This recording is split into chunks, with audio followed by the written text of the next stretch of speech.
ajuda aqui. Olá, sou professora Franciele e estou aqui junto com os professores Alexandre, Denis e Ricardo para realizar o debate e discussão sobre os textos da semana 1 e 2 da disciplina Metodologia do Ensino de Educação Física. Fazemos parte da 6ª turma do PROEF, Polo UFES Vitória. 2 temas serão abordados. O tema 1, a pesquisa sociocrítica sobre o ensino de educação física e a formação de professores. E o tema 2, o currículo e a didática na educação. Oi, pessoal, boa noite. Nós vamos fazer essa análise desses 3 artigos que foi proposto para fazer o estudo. O primeiro, ele vai falar sobre a pesquisa sociocrítica na educação física, dando importância à pedagogia crítica. O segundo, ele fala em específico da didática, a separação do conhecimento disciplinar e do conhecimento pedagógico.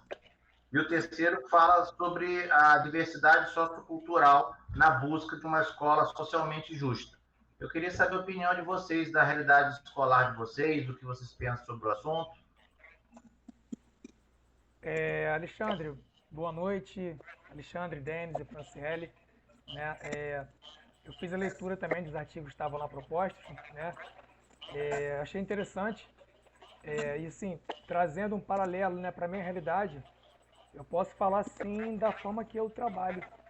Eu acho que essa pedagogia crítica, eu busco estar muito alinhado com ela também. Ainda mais se a gente for comparar com como era vista a educação física anteriormente, onde a parte biológica, a parte corporal mesmo, era dado muito mais ênfase, e resultava o quê? No ensino tecnicista, descompromissado com qualquer parte reflexiva, E a gente foi vendo que, conforme passaram os anos, e a gente teve essa mudança na nossa área, a partir do movimento renovador, onde essa parte crítica, com a influência cultural passou a ser vista, e eu posso dizer que na minha realidade eu absorvi muito disso. Então eu procuro fazer a minha prática abordando esses pontos, concebendo o aluno como um ser integral, não só com a parte do corpo ali, a parte física, e sim que é um aluno dotado de emoções, de vivências culturais. Então a minha prática hoje eu procuro sim estar alinhado com essa pedagogia crítica, tá?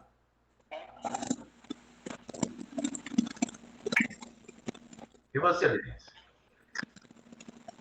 Então, é bastante interessante quando você analisa os 3 textos, como eles se relacionam, A partir da leitura lá do primeiro texto, sobre a pesquisa sociocrítica no ensino da educação física, uma revisão sistemática, que é um trabalho estrangeiro, que vai trazer vários estudos em relação ao desenvolvimento da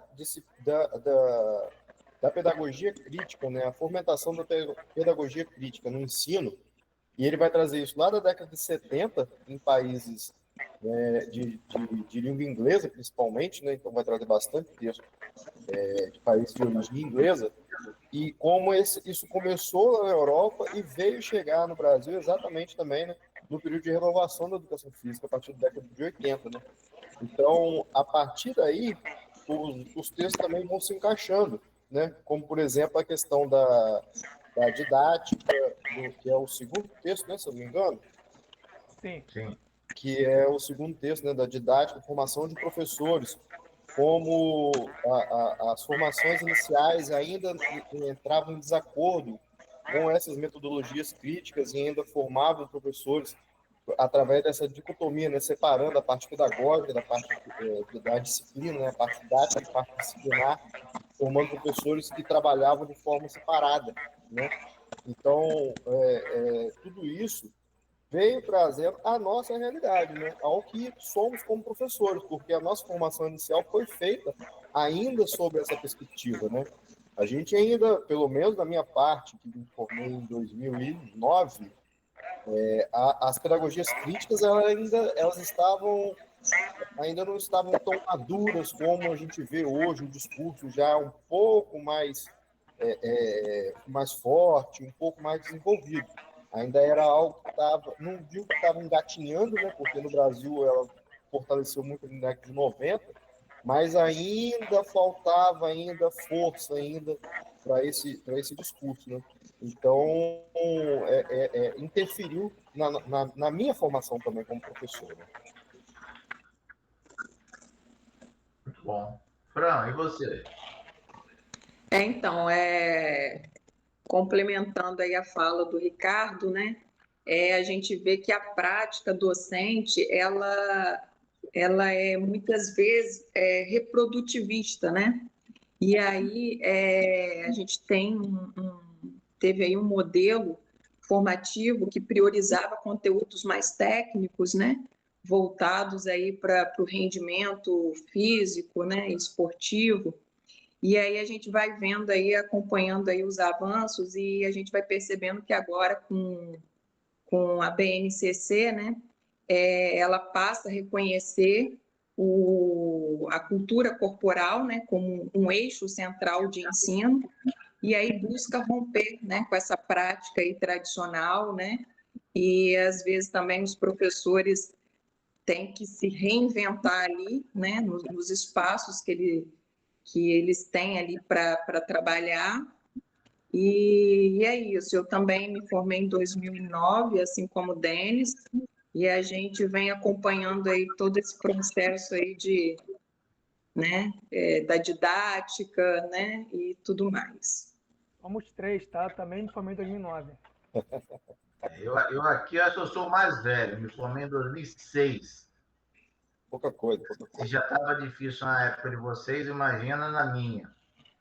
E assim, na minha contribuição aqui, eu acredito que a gente não consegue buscar uma escola justa sem passar pela análise crítica dos nossos conteúdos.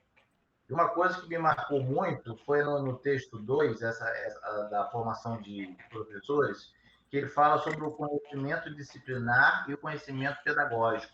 E faz uma comparação entre os profissionais, professores que são teoricamente especialistas na sua área contra o pedagogo. O pedagogo é um profissional que ele tem muita formação de didática, porém não tem muito saber de conhecimento técnico em cima de cada disciplina. Já o caso do professor de educação física, o professor de matemática, o professor de português, de língua portuguesa, ele tem um conhecimento técnico da sua área, mas ele não dispõe de um conhecimento de didática tão grande quanto o pedagogo. E ele questiona esse papel do pedagogo na escola, como que é essa relação na nossa prática, no nosso dia a dia. Eu citei aqui a relação que, infelizmente, não é uma relação tão histórica, porque o pedagogo ele deveria nos ajudar a adaptar o nosso conteúdo a formas de didáticas mais eficientes. E na prática, pelo menos na minha realidade, o pedagogo, muitas vezes, ele é um reprodutor de orientações e ordens que vem de cima. Então, é aquele que cobra aos professores o planejamento que a secretaria está pedindo, ou a documentação que a supervisão está pedindo, ou seja, ele é meramente um profissional que transmite as ordens da chefia para os professores no setor, enquanto ele poderia ser esse profissional que está ajudando na parte didática. É uma situação que alguns autores eles vêm, né, já afirmando, né, que esse movimento renovador, esse movimento crítico, ele é muito mais forte dentro das faculdades do que propriamente no chão da escola. Ele ainda está distante do chão da escola. Então, todo o discurso de movimento renovador, de escola crítica e tal, ela é muito forte dentro das universidades, nos cursos de pós-graduação, os professores estão se especializando, estão buscando. Mas no chão da escola mesmo ainda tem essa distância a ser percorrida, né? Ainda tem uma distância considerável a ser percorrida. Pessoal, se vocês me permitem, vou puxar um pouquinho aqui para o texto 3 também, que acho que a gente não falou ainda, né? Eu achei muito interessante também que ele falava das finalidades educativas, né? E ele abordava a parte da diversidade que a gente tem que abordar na escola, né? E o que eu achei interessante foi que ele falou sobre as 3 finalidades, né? Como a gente diz assim, educativas, né? Que a primeira seria a educação de resultado, né? Onde você educa o aluno, né? Baseado em provas, em testes, em conceitos, para ter o rendimento. Né? E a segunda seria a abordagem para a diversidade, né? Porém, ele colocava uma ressalva ali. Se a gente apenas abrir os olhos para a diversidade e focar nisso, você está fazendo o aluno abrir mão do conhecimento científico, que ele também tem direito. Né? E a terceira é que ele falava de onde você unia esses dois. A educação para a diversidade e a educação unindo essa parte científica, né? Que talvez seja o ponto que nós devemos chegar. Vocês procuram, na prática do científico, vocês ter esse enfoque da diversidade, misturado com esse científico, como é que vocês fazem?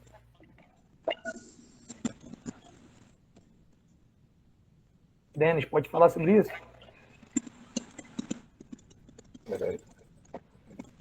Não, então, não tem como, né, se distanciar dessa realidade, né? A escola como um todo ela é muito plural, né? Não só os alunos, né? Professores plurais, alunos plurais, né?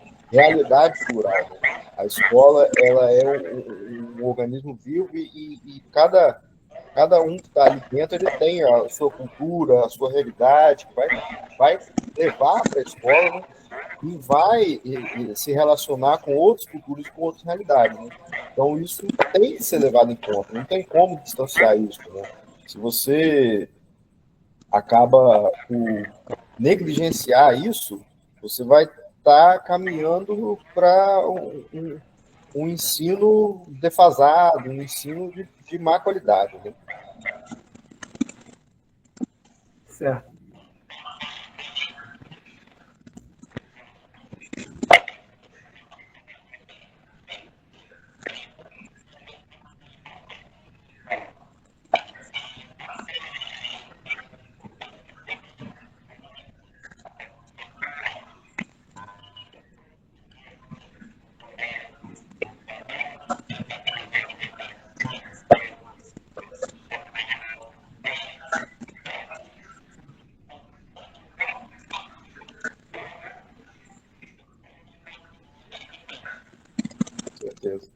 Tá certo.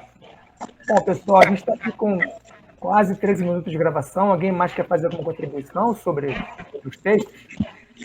Só para finalizar aí, Ricardo, nesse artigo, eu até destaquei aqui que ele fala que nenhum professor pode ensinar sem levar em conta a diversidade humana. O entendimento de que a finalidade máxima da educação escolar é o desenvolvimento de todas as dimensões do ser humano naquilo que ele tem de universal, cuja realização no ensino implica considerar a diversidade sociocultural dos alunos enquanto constituinte de uma visão mais ampla das finalidades educativas. Então, eu achei isso bem relevante, né? E nesse texto falou muito bem sobre essa questão da diversidade. Bom, tá certo, pessoal. Então, acho que a gente pode encerrar por aqui, né? Obrigado aí pela participação de todos, para quem vai assistir também, né? Um abraço, pessoal. Obrigada. Obrigada.